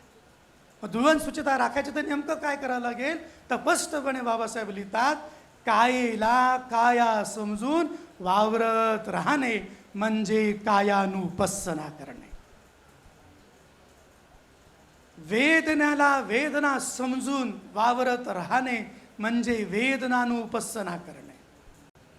चित्ताला चित्त मानून वावरत राहणे म्हणजे चित्तानुपස්සना करणे आणि धम्माला धम्म मानून राहणे म्हणजे धम्मानुपස්සना करणे. आता चित्तानुपස්සना, कायानुपස්සना, वेदनानुपස්සना, चित्तानुपස්සना आणि धम्मानुपස්සना बाबासाहेब आंबेडकर भगवान बुद्धांनी त्यांच्या धम्मग्रंथामध्ये जर मांडत असतील तर त्या धम्मग्रंथाचा अभ्यास करायचं काम आपल्याला करणं गरजेचं आहे. आणि मग अभ्यास कसा करायचा, तर लहानपणी जेव्हा आपण लहान होतो, लहान असताना मराठीचं पुस्तक हातात आलं तर त्या मराठीचं पुस्तक वाचता वाचता काय व्हायचं, त्या मराठीच्या पुस्तकामध्ये एखादा जोड शब्द यायचा. 2 प्रकारचे विद्यार्थी असतात. जोड शब्द आला रे आला की एक विद्यार्थी काय करायचा, तो जोड शब्द वाचत नव्हता, म्हणून करायचा आणि पुढे जाऊन पूर्ण वाक्य पूर्ण करायचा. त्या जोड शब्द त्यालाही वाचता येत नव्हते किंवा मग ते शब्द कुणाला विचारावे हे कळत नव्हतं, पण तो काय करायचा, कारण ते जोड शब्द एवढे काही आवश्यक नव्हते की ज्याच्यामुळे माझे मार्क कटतील. आणि म्हणून काय करायचे, तो शब्द कट करायचा आणि पुढं चालायचं. अशा प्रकारचा की विद्यार्थी असतो. आणि दुसऱ्या प्रकारचा की विद्यार्थी असतो, तो काय करतो की जोड शब्द आला रे आला किंवा एखादा शब्द आला, अख्ख्या पुस्तकात त्या शब्दाचा अर्थ कुठेच नसतो, पण तरीसुद्धा तो शब्द सोडण्यासाठी, तो शब्दाचा अर्थ शोधण्यासाठी काय करतो, मेहनत करतो, प्रयत्न करतो. आणि मग काय करेल बरं, कुठे शोधेल तो शब्द, तो शब्द त्या पुस्तकात कुठेच नाही त्याचा अर्थ.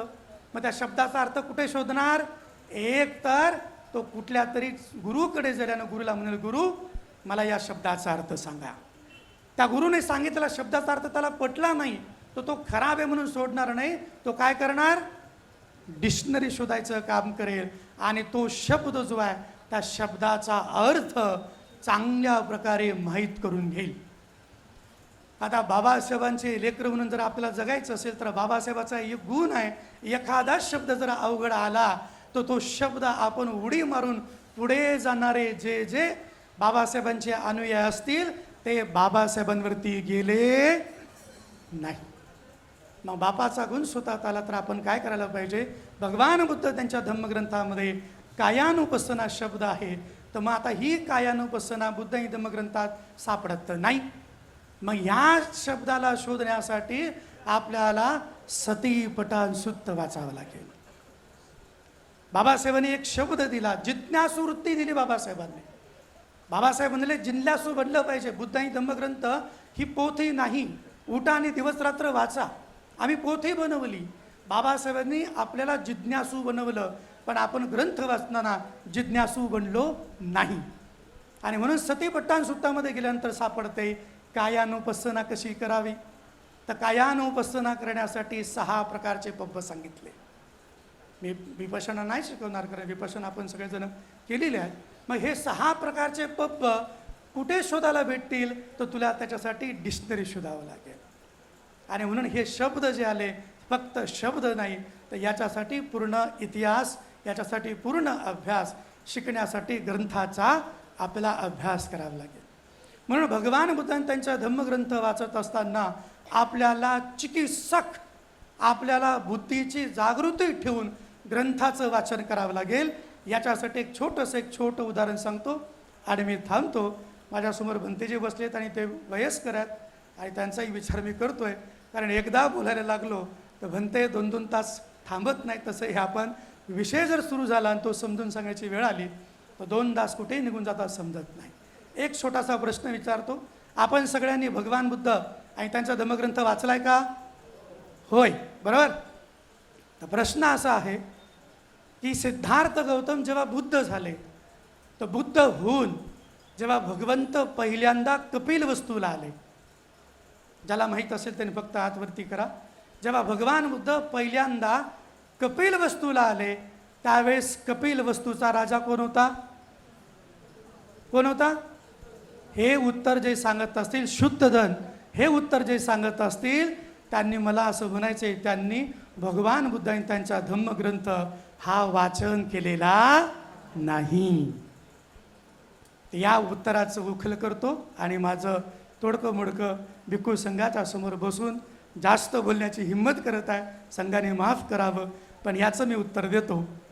पहिलंच पान जर आपण खोलून बघितलं तर पहिल्या पानामध्ये बाबासाहेब कुळाची माहिती देतात आणि सांगतात शाक्य संघाच्या कुळाची विशेष जास्त माहिती नाही आहे, पण तरी पण थोडक्यात माहिती देत सांगतात की 16 राज्य होते, त्या राज्यांवरती एका राजाची सत्ता होती. एकच राजा असायचा. तो मेला की त्याचा पुत्र, तो मेला की त्याचा पुत्र. पण काही असे राज्य होते की त्याच्यावर एका राज्याची सत्ता नव्हती. मग त्या राज्यावर काय व्हायचं? आडीपाळीनं राज्य करायचं. मग कपिलवस्तू हे राज्य आहे की गणराज्य आहे? गणराज्य आहे. आपण पहिलं पान जर वाचलं, म्हणून मी सांगतो वारंवार आपण चिकित्सक अभ्यासक बनणं फार आवश्यक आहे. ग्रंथ वाचताना आपल्याला संप्रजान आणि सतीमा या 2 गोष्टी अत्यंत महत्त्वाच्या आहेत. ग्रंथ वाचताना पहिल्याच पानावरती बाबासाहेब सांगतात आळीपाळीनं राज्य करण्याची परंपरा आहे. कुणाची? कपिलवस्तूच्या लोकांची. कारण कपिलवस्तू राज्य नाही तर गणराज्य आहे. आता गणराज्याची परंपरा आळीपाळीनं राज्य करायची होती तर कायमस्वरूपी शुद्धोधन राजा कसा काय असेल बरं? टर्म बदलली पाहिजे. तर त्याचं विश्लेषण आपल्याला पुढे ग्रंथ वाचत असताना ज्या वेळेस पहिल्यांदा शाक्यांनी केलेले स्वागत या चॅप्टरमध्ये त्या प्रश्नाचं उत्तर आपल्याला वाचायला मिळेल. उत्तर सांगू की तुम्ही शोधाल? हां, शोधायचे टेन्शनच घेणार नाही म्हणा. हां, गुरुजीने सांगितलं धागा बांधा. आपले लोक कसे झालेत माहिती आहे का? गुरुजीने सांगितलं धागा बांधा. होय गुरुजी. गुरुजी म्हणले धागा नका बांधू. होय गुरुजी. आपली श्रद्धा आहे, पण या श्रद्धेला कोणती श्रद्धा म्हणतात? अज्ञानमय श्रद्धा. आणि अज्ञानमय श्रद्धा काही कामाची नाही. ज्या श्रद्धेमध्ये प्रज्ञा आहे, ज्या श्रद्धेमध्ये डोळसपणा आहे, अशी श्रद्धा उपयोगाची आहे. नाही तर काय म्हणताय धागे बांधा, काय म्हणतात बांधू नका. आम्ही होयला होय म्हणतो आणि कामाला चालतो. जेव्हा पहिल्यांदा भगवान बुद्ध कपिलवस्तूला आले तर कपिलवस्तूच्या शाख्यांनी असं ठरवलं होतं, काही लोकांनी असं ठरवलं की आपल्यातला प्रत्येक शाख्याचा एक पोरगा काय करायचं आहे? भिक्षू बनवायचं आहे, भगवान बुद्धासोबत पाठवायचं आहे. आणि हे ठरलेलं असताना काही ज्या लोकांनी ठरवलं होतं त्या लोकांमध्ये शुक्लोधनचा परिवारसुद्धा होता. आणि त्याच्यामध्ये मग महानाम आणि अनिरुद्ध, वा फार सुंदर, असे 2 भाऊ, सख्खे भाऊ, यांच्या परिवाराने ठरवलं की आपण काय करायचं आहे? आपल्या दोघांमध्ये कोणतरी भिक्षू बनायचं आहे. अनिरुद्ध लहान होते, नाजूक होते, प्रेमात वाढलेले होते. ते मोठ्या भावाकडे गेले आणि मोठ्या भावाला म्हटले, भाऊ मग मी खूप नाजूक आहे रे, माझी प्रकृती नाजूक आहे, एक काम कर, माझ्या जागी तू भिक्षू बन. मग त्या महानामाने काय सांगितलं? अरे गृहस्थी जीवन फार कठीण आहे का? कठीण, लय कठीण आहे. भिक्षू जीवन थोडंसं बरं आहे त्याच्यापेक्षा, है ना? काय माहिती, कुणास माहिती. माणसं थोडेसे मोठे झाले विचारतात, हां 10वी पास झाला का? लोकांना पंचायती खूप आहेत. 10वी पास झाला की लगेच 12वीला किती टक्के होते? आणि हुकून चुकून त्या पोरानं जर तुम्हाला प्रश्न केला, काका तुम्हाला किती होते? बरं की नाही? इकडून तिकडून 12वी पास झाला की ग्रॅज्युएशन झालं की झालं, ग्रॅज्युएशनची डिग्री हातात येते की न येते, लगेच लोक म्हणतात लग्न करून घ्या. लोकांनाच पंचायती खूप आहेत. म्हणजे मानवी जीवन फार कचकिटीचं आहे. लग्न झालं की लेकरं कधी होणार, लेकरं झाले की त्यांचं पुढचं पालन कसं करणार. पण धम्माचं कोणी विचारत, कोणीच म्हणत नाही विहारात कधी येता. म्हणता का? तुमच्यातले म्हणत असतील बरं, आपल्या तर कोणतरी म्हणत असेल, स्वप्नात कधीतरी विचार करा, विहारात जाता का? महानाम सांगतो की अरे अनिरुद्ध, ग्रस्ती जीवन फार त्रासदायक आहे. बघ आपण शेतकरी आहोत, पहिले नांगरावं लागते, पेरणी करावं लागते, त्याच्यानंतर पाणी द्यावं लागते, झाडांची काळजी घ्यावं लागते, नंतर कापणी, मळणी, झोडणी, एवढं सगळं केलं की खायला मिळते. आणि हे काम वर्षानुवर्ष चालते. हे उत्तर ऐकल्याबरोबर अनिरुद्ध काय म्हणतो? महानाम तू राहू दे, मीच भिक्षू बनतो. आणि अनिरुद्ध गेला घरी, आईला सांगितलं, आई आमच्या 2 भावामध्ये ठरलंय की मी भिक्षू बनणार आहे. असा शब्द कानावर पडल्याबरोबर, इथे कोणता एखादा मुलगा असेल ना, मी फार बघतो बऱ्याच ठिकाणी मोठे माणसं येतात, काही तर असे येतात की विहारामध्ये असे लोक येतात की भंतेजी वर्षवास समाप्तीला एक कार्यक्रम तुम्हाला फिक्स. असे काही लोक येतात ना विहारामध्ये की वर्षवास समाप्तीला एक कार्यक्रम फिक्सच होतो. कोणता? घरी जाऊन विचार करा कोणता आहे. आपण फक्त म्हातारे कोतारे येतोय, 60चे 70चे. कधी कधी वाटतं 3 महिने टिकतं की नाही, मध्येच एखादा कार्यक्रम भेटतो की काय. कारण आपण आपल्या लहान मुलांना, आपण आपल्या तरुण पिढीला धम्माच्या मार्गावर आणत नाही. मग असा जर प्रश्न तुमच्या तरुण पोरांनी तुम्हाला विचारला की आई बनतेंचं प्रवचन रोज यूट्यूबला ऐकतो, माझ्या मनात इच्छा झाली, जसे बनतेजी सोबत आले, बनतेजीच्या माझ्या मनात इच्छा झाली की मी सुद्धा भिक्षू बनतो, तर तुम्ही काय म्हणाल? होय बेटा जा बन भिक्षू म्हणाला का? स्वप्नातही विचार होत नाही की माझं पोरगं भिक्षू बनवत आहे ना. भिक्षू आपल्याला कसा पाहिजे? विद्वान. भिक्षू कसा पाहिजे? धम्म देणारा. भिक्षू कसा पाहिजे? शीलवान. आणि आम्ही म्हटलं की एक काम करा, तुम्हाला किती पोरं? म्हणे 3. एक पोरगा किती मार्क मिळाले? 90. दुसऱ्याला किती मिळाले? नाही, तो जरा अभ्यासात कच्चा आहे, 45. कोणत्या पोराला भंतेजी बनवता? 90च्या की 45च्या? पण ती हे तरी 45 आहे, तिसरं तर नापास झालंय, त्याला घेऊन जा तुमच्याकडे. म्हणजे अशा परिस्थितीमध्ये असल्यानंतर अनिरुद्धचे माता पिता सुद्धा लगेच काही तयार झाले नाहीत. त्याला म्हणाले बाबा तू काय भिक्षू बनवू नकोस. ते म्हणते नाही मला बनायचंच आहे. शेवटी मग त्याच्या आईनं एक आठ टाकली आणि सांगितलं बघ तुझा मित्र आहे भद्दीय, तुझा मित्र भद्दीय आहे, तो जर मित्र तुझ्यासोबत चिवर घेतलं तर मी सुद्धा तुला प्रवज्जा घेण्याची अनुमती देते. हा जो भद्दीय मित्र होता, अनिरुद्ध उठला आणि आपल्या मित्राकडे गेला आणि मित्राला म्हणाला, मित्रा मला भिक्षू बनण्याची परवानगी मिळाली, मला भिक्षू बनायचं आहे. तो भद्दीय म्हटला अरे वा फार आनंदाची गोष्ट आहे, नक्कीच तू भिक्षू बन. पण म्हटलं एक अडचण आहे. कोण म्हणतंय? अनिरुद्ध म्हणत आहे की एक अडचण आहे. त्यावेळेस भद्दीय म्हणतो अरे मित्रा मी सध्याला कपिल वस्तूचा राजा आहे, कपिल वस्तूचा मी राजा आहे आणि तुझी कोणती अडचण मी दूर करायला सक्षम आहे, सांग काही अडचण आहे. त्यावेळेस उत्तर मिळालं की माझी दुसरी तिसरी कुणीच अडचण नाही, तूच अडचण आहेस. भद्दीय परेशान.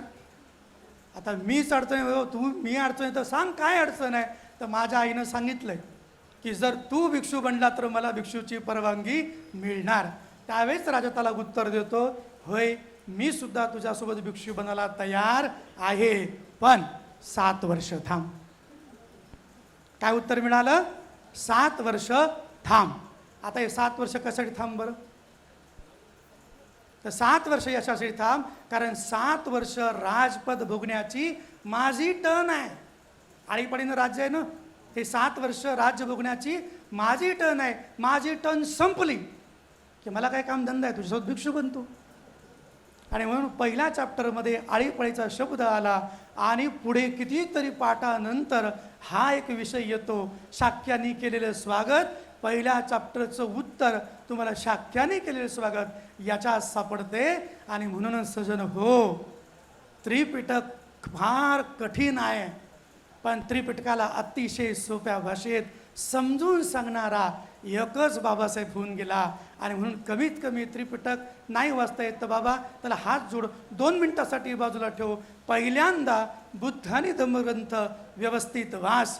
त्याच्यामध्ये जे जे शब्द येतील है ना, त्याच्यामध्ये जे जे शब्द येतील कायानुपස්සना काय, जोड शब्द आला किंवा अवघड शब्दाला उडी मारू नका, त्याचं शोधकाम करा. जिज्ञासू बना, अभ्यासूक बना. अभ्यासी कारण इमानदार बापाची लेकरं इमानदार बनतात. अभ्यासू बापाची लेकरं कशी बनतील? जोऱ्यात सांगा, कशी बनतील? अभ्यासू. आणि म्हणून आपण सर्वांनी अभ्यासू बनूया. विनाकारण हे आपल्यात नाही, ते आपल्यात नाही, ते आपल्यात नाही, मग तुझ्यात हाय तरी काय बाबा? हा ते म्हणले काय काय काय लोक आजकाल सांगतात की फळं ठेवू नका. मी म्हटलं विचारलं का? नाही तर म्हणजे हिंदूच्या तिथं ठेवतात, मग आपण फळं ठेवणं बंद. काही लोकांनी सांगितलं काय दिवे लावणं बंद करा, का तर म्हणजे हिंदू ठेवतात म्हणून आपण बंद करा. मी म्हटलं मेणबत्ती लावली चालते का? म्हणे चालते. मी म्हटलं का? चर्चमध्ये लागते, मग इथं कशाला लावायची? मग हळूहळू पुढं चालून म्हटलं श्वास घेतलेला चालतंय का? म्हणे काय प्रश्न विचारताय? नाही हिंदू पण घेतात. म्हटलं मग आपण घेतलेलं चालेल का? कोणती गोष्ट तो करतोय म्हणून मी करणार नाही, हा विचारच बदलला पाहिजे. कोणती गोष्ट स्वीकारत असताना ती चांगली आहे की वाईट आहे एवढा विचार करा. नक्कीच आपलं कल्याण होईल, नक्कीच आपल्या सर्वांचं मंगल होईल. आपल्या सर्वांच्या मंगल्यासाठी पवार सरांनी माझे सगळे कार्यक्रमाचे फोटो मी त्यांच्यापर्यंत आज लोकांनाच माहिती आहे की काय करतायत. उपासकच वर्षवास करतायत आणि उपासकच संपवत आहेत. अधिष्ठान नाही, संगयन नाही, पवारणा नाही, कठीणची वरदान नाही, तरी वर्षवास सुरू आहे. आणि म्हणून वर्षवासामध्ये सगळ्यात उत्तम मी काम करत आहे. तुम्ही पण करावं, कारण बाबासाहेबांनी सांगितलं आहे संघटित व्हा. आणि म्हणून डोंबिवलीतल्या जवळजवळ 40-45 संघटना एकत्र करून एक वर्षवास समाप्तीचा कार्यक्रम तिथे करतो. कल्याणमध्ये जवळजवळ 70 संघटना एकत्र करण्याचं काम सुरू आहे आणि त्यांना सुद्धा एकत्रित करण्याचं काम करत आहे. कर्जतमध्ये जवळजवळ 40-45 गाव आहेत, त्या गावाला एकत्र करून वर्षवास करत आहे आणि त्याची सांगता सुरू आहे. भिक्खू संघाला वरिष्ठ भिक्षूंनाही आता निमंत्रण देतोय, कारण एका भिक्षूने सांगितलं की एवढे वर्षवास कुणाचेच नसतात रे बाबा, एकटा तू कसं काय करतोय. माझा वर्षवास फक्त एकच आहे, परंतु 20 तारखेला उल्हासनगरमध्ये वर्षवास समाप्ती आहे, 27 तारखेला खडकपाड्याला वर्षवास समाप्ती आहे, 3 तारखेला कर्जतमध्ये कर्जतच्या एका गावामध्ये मुरबाडमध्ये वर्षवास समाप्ती आहे, 10 तारखेला योगीधाममध्ये वर्षवास समाप्ती आहे. त्याच्यानंतर 17 तारखेला पालेगाव, अंबरनाथ पालेगाव, ते बसलेत ते, त्यांना चांगलं माहिती आहे, जवळजवळ 40-45 सोसायटी, कारण गट खूप पडले, गटागटामध्ये समाज विखुरला. आणि म्हणून शिका हे बाबासाहेबांचं व्रत आपण धारण केलं. सगळेच शिकायला लागले, शिकत शिकत भाषणं करायला लागले. आता मात्र संघटित होण्यासाठी आपण काम केलं पाहिजे. लग्न, नामकरण, वाढदिवस, माहिती अशा कार्यक्रमातून आम्हाला काय करा, आम्हाला आता निवृत्ती देऊन टाका. आता जास्तीत जास्त भिक्खू संघाला धम्म सांगण्यासाठी आणि तुम्ही सुद्धा धम्म ऐकण्यासाठी भिक्खू संघाला प्रार्थना करा, तरच समाजाची एकटी होते. जाता जाता गाणं तर मला येत नाहीत, पण वामनदादा कर्डकचे एक शब्द मला फार आठवतात. आणि म्हणून आज ज्या मंडळाने इथे मला बोलवलं, मी नावं फार कमी लोकांचे घेतो, पण ज्या मंडळाने मला इथे बोलवलं त्या मंडळाचे सगळे पदाधिकारी आपल्यामध्ये जर समजा हुकून चुकून वादविवाद असतील किंवा तोल त्याचा मान आहे माझा मान आहे असा मानपणाचा विषय असेल तर आत्ता सोडून द्या. कारण बाबासाहेब आंबेडकरांनी कामासाठी काम होत नाही म्हणून मंत्रिपदाला लाथ मारली असा आपला बाप होता, है ना. हे लालबाग, मुंबईमध्ये लालबाग फार प्रसिद्ध आहे म्हणे, करोडोची संपत्ती त्याची आहे. बरं, त्या लालबागच्या गणपती मंडळाचे अध्यक्षाचं नाव कुणाला माहिती आहे का? माहिती आहे? कुणालाच माहीत नाही. आणि माहीत असलं तर फार मोठी गोष्ट नाही आहे. सांगायचं एवढंच कारण आहे, त्याचा टर्नओव्हर करोडोचा आहे. आपल्या गल्लीबुडातले मंडळ जर बघितले ना, त्याचा टर्नओव्हर लाखाचा पण नसते. बरं, त्याच्या मंडळाच्या अध्यक्षाला कोणी ओळखत नाही, तर तुम्हाला कोण ओळखणार आहे? कोण ओळखणार आहे तुम्हाला? बरोबर की नाही? आणि म्हणून जर तुमची ओळख जर ठेवायची असेल तर एकच ओळख ठेवा. एक छोटीशी गोष्ट आणि थांबतो. जंगलाला आग लागली, हत्ती पळाला, घोडा पळाला, मांजर पळाला, सगळेच पशुपक्षी निघून गेले, सिंह देखील पळून गेला, पण एक चिमणी आपल्या चोचीत पाणी घेत होती आणि त्या आगीत टाकत होती. कोल्यानं प्रश्न केला, ही चिमणी काय पागल झाली का ग तू? स्वाभाविक आहे ना. ए चिमणी, तुला काही कळतं की नाही? तुझ्या चोचीनं काय आग विझणार आहे का? चिमणी म्हणते, मला चांगलं माहिती आहे, माझ्या चोचीतल्या पाण्यानं आग विझणार. विझेल का? बोलत राहा अधूनमधून. आग विझणार. पण बघ म्हणे मित्रा, ज्या दिवशी या जंगलाचा इतिहास सांगितला जाईल ना, त्यावेळेस लोक म्हणतील जंगलाला आग लागली होती, तर पळून जाणाऱ्यामध्ये तुमच्या सगळ्यांचं नाव असेल आणि आग विझणाऱ्यांमध्ये माझं नाव असेल. मग ज्या दिवशी पुढे चालून जर माझ्या समाजाचे तुकडे तुकडे तुकडे पडले, गल्ली गल्लीत तुकडे पडले, तो तुकड्या पडणाऱ्यांमध्ये कुणाचं नाव असेल हा तुम्ही विचार करा, आणि संघटित करणाऱ्यामध्ये कुणाचं नाव असेल हा तुम्ही विचार करा. म्हणून इथून जाताना आम्हाला दान देताच तर देता, पण त्याच्यासोबत मी नेहमी धम्मदेशना संपली ना तर एक लोकांना कामाला लावून जातो है ना. विपश्यना माइंडला स्टेबल करते, पण राहुल बोधी भंतेजी माइंडला डिस्टर्ब करण्याचं काम करतात. कारण अधूनमधून थोडंसं माइंड डिस्टर्ब पण झालं पाहिजे, मी काय करत आहे. त्यामुळे आपण सर्वांनी इथून गेल्यानंतर एक ठरवा, मी काय करत आहे, मी या धम्मशासनात माझं योगदान काय. आणि आपण म्हणतो ना, येतेन सज्ज वज्जेन सवे धम्म धरो, शब्द म्हणतो ना, सवे धम्म धरो, आणि पुढे म्हटलं येतेन सज्ज वज्जेन. दुसरा व्यक्ती धर्मधर बनण्यासाठी माझं योगदान जर शून्य असेल तर समजून चला आपलं वचन सत्य नाही. म्हणून सत्य बोला, सत्य करा अशी अपेक्षा ठेवतो. आणि मला वरिष्ठ भिक्षूंनी खास भंतेजी संघकीर्ती भंतेजींनी बोला म्हणून सांगितलं, पण कसं एकदा ते सुरू झालं ना, म्हणजे सुरू व्हायलाच देर असते, फक्त आगही पेटायलाच देर असते फक्त. एकदा सुरू झालं की मग सांगायला होतं, अरे बस झाला आता वेळ झाली है ना. तर आपला सर्वांचा वेळ घेतला. 1:45ला समाप्ती करायची होती, पण 15 मिनटं एक्स्ट्रा घेतले. परंतु बदलापूरचे ते कोणी असतील तर अर्ध्या तासात संपवलं हे लक्षात घ्यावा. आणि आपल्या सर्वांना मंगलमैत्री करतो, भिक्खू संघाची माफी मागतो. 15 मिनटं एक्स्ट्रा घेतले आणि आपण सर्वांनी मला ऐकून घेतलं याच्यासाठी आपल्या सर्वांचं सुद्धा धन्यवाद करतो. आपल्या सर्वांना बोधिसत्वाचा धम्म, बोधिसत्वाचा मार्ग अभ्यासपूर्ण समजो, चिंतनपूर्ण समजो. आणि अशा श्रद्धेनं संघाचं नाव काय, बुद्ध शासन संवर्धन संघ, अशाच पद्धतीनं दरवर्षी संघदानाचा कार्यक्रम करो. भिक्षू संघाने आज जेवढ्या भिक्षूंचे नावं आपल्याकडे पोचली असतील सगळ्या भिक्षूचे नावं घ्या, त्यांचे नंबर आपल्याकडे आहेत. पुढच्या वर्षी बजेट वाढवा, बरोबर, वेळेत. आणि सगळ्यांनी सपोर्ट केल्याशिवाय कार्यक्रम होणार नाही, बरं की नाही. स्वाभाविक आहे की 30 लोकांची तयारी असेल आणि 50 लोक आले तर 20 लोकांची तयारी, एक जरी वेळेवर आला तर समजू शकतो. पुढच्या वेळेस आणखीन तयारी करा. आदरणीय भिक्खू संघ एवढ्या मोठ्या प्रमाणात इथे उपस्थित आहे, तर भिक्खू संघाला सोडली असेल तरच 3 वेळेस मोठ्या आवाजात साधुकार करावा.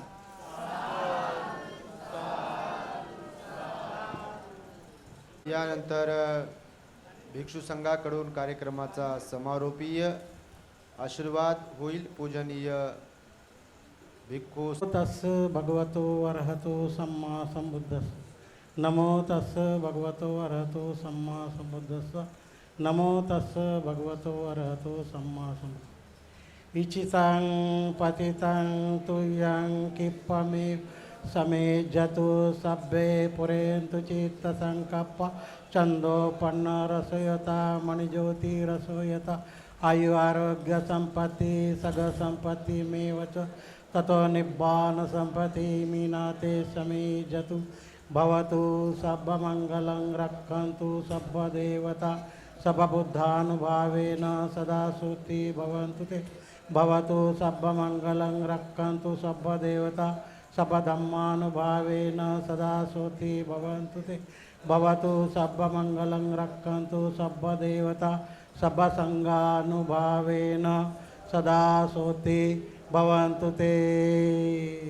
शंकर बनते प्रज्ञानंद, बनते शांतिरत्ननये, बनते बोधानंद, बनते यशवर्धन, बनते मिलिंद बोधी, भिक्खुनी कात्यायनी थेरी, बनते नम्मरैना, बनते दया, बनते संपन्नो, बनते सुमेध, बनते आनंद, बनते अत्तरकिता, बनते मेदंकर, बनते शुभदर्शी, बनते सुमन, बनते KR लामा, बनते आनंद महाथेरो, बनते वप्प, बनते शीलरत्न, बनते सदानंद, बनते धम्मरत्न, भिक्खुनी धम्मनयना, भिक्खुनी प्रजापती, बनते महामोग्गलान, बनते संगरतन, बनते गौतमरतन, बनते सासनज्योती, भिक्षुणी सासनज्योती, बनते करुणानंद, बनते संगपाल पुणे, बनते संगप्रिय.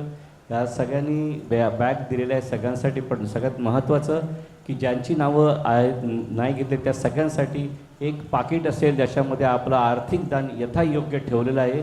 त्यामुळे कुणी गैरसमज करून घेऊ नये. सगळ्यांसाठी दानाची व्यवस्था आहे, आर्थिक दान सगळ्यांसाठी देण्यात आलेलं आहे. कृपया सगळ्यांना बसण्याची व्यवस्था केलेली आहे. कृपया संघकीर्ती विहाराच्या बाहेर यायच्या सगळ्यांनी.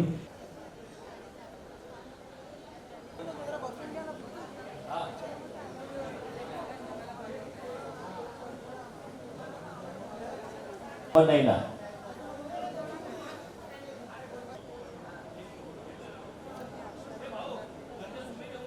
बनते महामोगलान बनते संघ रतन.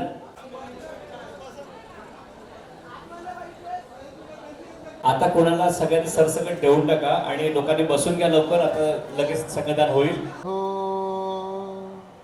नमो तस् भगवतो अर्हतो सम्मा संबुद्धस्स. नमो तस् भगवतो अर्हतो सम्मा संबुद्धस्स. नमो तस् भगवतो अर्हतो सम्मा संबुद्धस्स.